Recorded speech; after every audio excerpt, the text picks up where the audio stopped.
Um, so a number that the Lord was showing me was Strong's Greek 557, and it denotes a fall into contempt, disgrace, or disrepute. In Acts 19:27, it expresses the fear that the silversmith's lucrative idol-making trade and the very cult of Artemis might be publicly exposed as worthless. Although the noun only occurs once, the idea it conveys, being shown up as empty, dishonorable, or shameful, runs through scripture whenever idolatry, false religion, or human pride is confronted by the truth of God. So yeah, this really stood out to me because, in these situations with the spouses, like they have experienced this fear of being exposed. And the thing is, they have been exposed and God has exposed them. And they've had this fear of being shown up as empty, you know. But it says that it runs through scripture whenever idolatry, false religion, or human pride is confronted by the truth of God. So even in the situation with Saul not obeying those instructions, it was something that was selfish. Um, and it was also coming from a place of fear as well. So a lot of the times, like, with the spouses are struggling with this fear. But, God has not given us a spirit of fear. And it's also been idolatry and pride. And even these counterfeit relationships that, or these idols they might have turned to try to fill the void instead of, being obedient, it's being shown up as not worth anything, publicly exposed as worthless. They might have tried to put on this front like, everything's fine. They might have tried to paint this picture perfect life that they had, but God is exposing it. And, they really can't hide the truth. They're being confronted by the truth of God. So another description about, the word in 557, it says repudiation of a thing shown to be worthless or censure. So I was looking up some of those words, so I'm just going to read some of the words and their definitions. So censure means strong disapproval, a judgment or resolution condemning a person for misconduct. So, God is not, happy about them, running away and not being obedient to, express how they feel and communicate with you and make things right. Repudiation is the act of refusing to accept something or someone as true, good, or reasonable. Contempt is the feeling that a person or a thing is beneath consideration, worthless, or deserving scorn. Disgrace is loss of reputation or respect as the result of a dishonorable action. Disrepute is the state of being held in low esteem by the public. Shameful is lacking honor and integrity, deserving dishonor. And dishonorable means not deserving respect, immoral, or unacceptable. So they've definitely been struggling with all of these feelings, feeling, unworthy, feeling like, they lacked integrity in the things that they did, feeling like, they lost your respect for them, or, their reputation, like how you see them, like you don't see them the same way because of the way that they dishonored you. They're kind of feeling like, worthless to you, kind of feeling like they're beneath your consideration, feeling like they deserve scorn, and so that is why they've had a hard time, coming forward. And they're also afraid of you, not accepting them. And, like you condemning them. That's also their fear as well. So yeah, another thing the Lord was saying was that, the spouses, they squandered their inheritance. So I felt led to look up squander and look up inheritance. So, squander means to waste something, especially money or time, in a reckless or foolish manner. It also means to allow an opportunity to pass or be lost. So, they had opportunities to, come forward or, obey the instructions of God, and they might have allowed those opportunities to pass or be lost.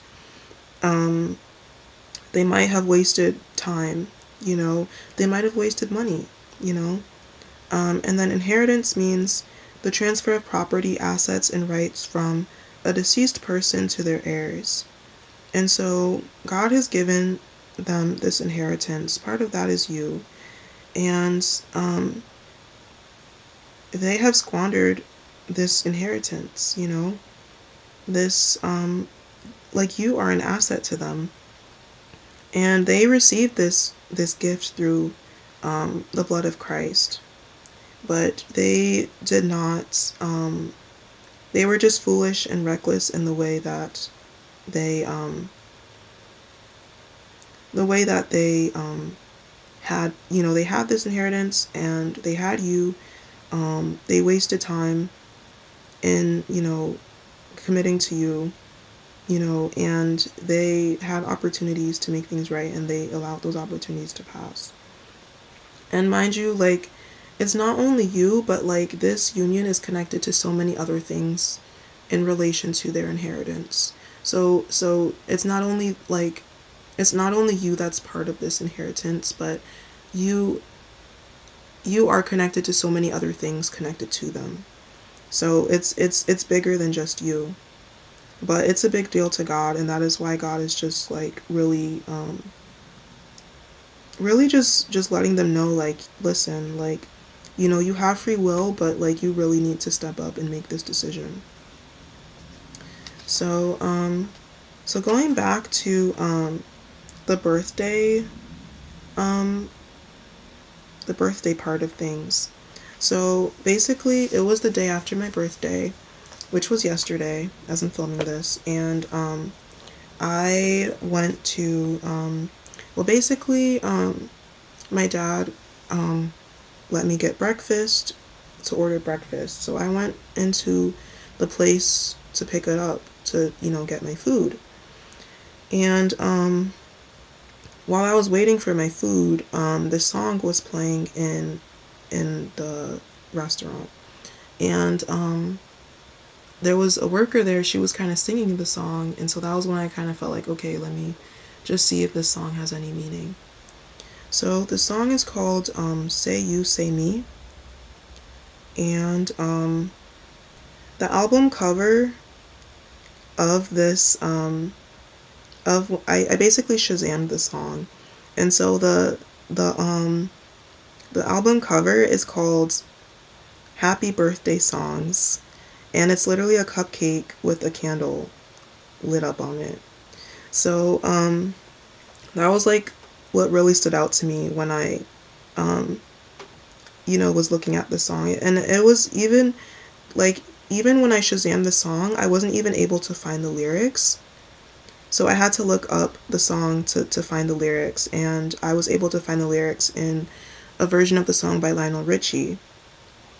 But I feel like even with this, I feel like the Lord is confirming birthday proposals, and also whenever I'm in separation from my spouse and, it's my birthday and I don't get any communication from them, the Lord will always show me,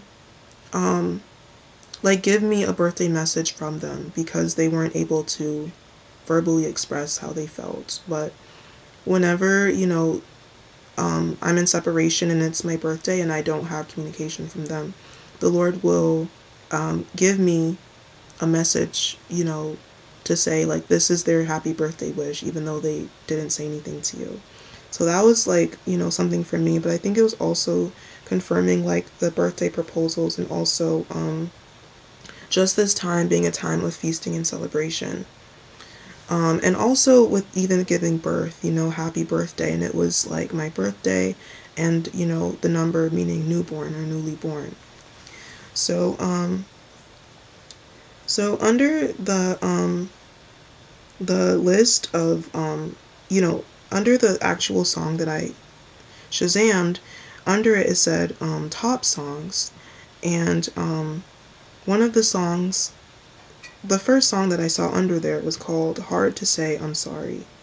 and I felt led to look up the lyrics to that song. So that is the song that I'm going to share the lyrics for, and just kind of like, share this lyrical message from. So it says that this song is by Chicago, and so basically I think in the store that was basically like the because sometimes restaurants, with the licensing of music, like they have to play it from certain things. So I think that that's why I wasn't able to like find the lyrics. And it says that both of these songs are by DJ Best Mix. So yeah, it's just really like, that's the restaurant's music, and those songs just happen to be playing. But anyways, let me get to the lyrics. So hard to say I'm sorry. It says, everybody needs a little time away. I heard her say, from each other. Even lovers need a holiday, far away from each other. So this is really just confirming the separation that God has, had, some of these relationships, these connections in.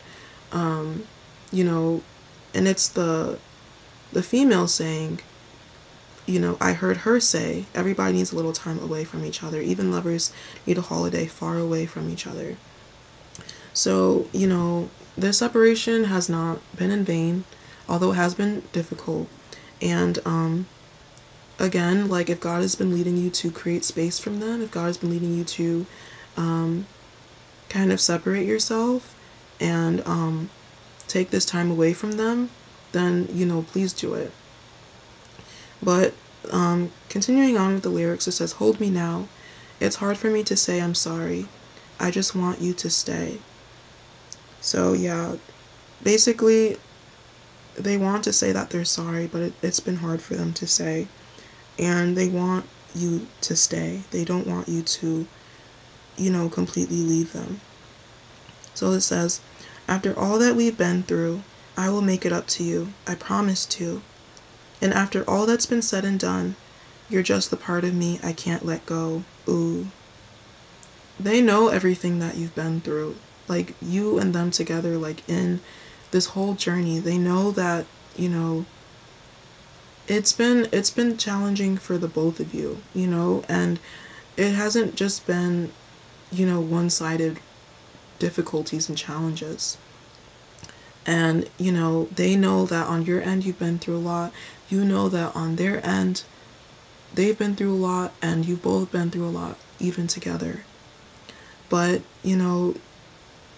something that the Lord was kind of reminding me of again recently was like, yes, like, although this journey has felt very brutal and difficult, like, don't blame your spouse for everything you went through on your journey,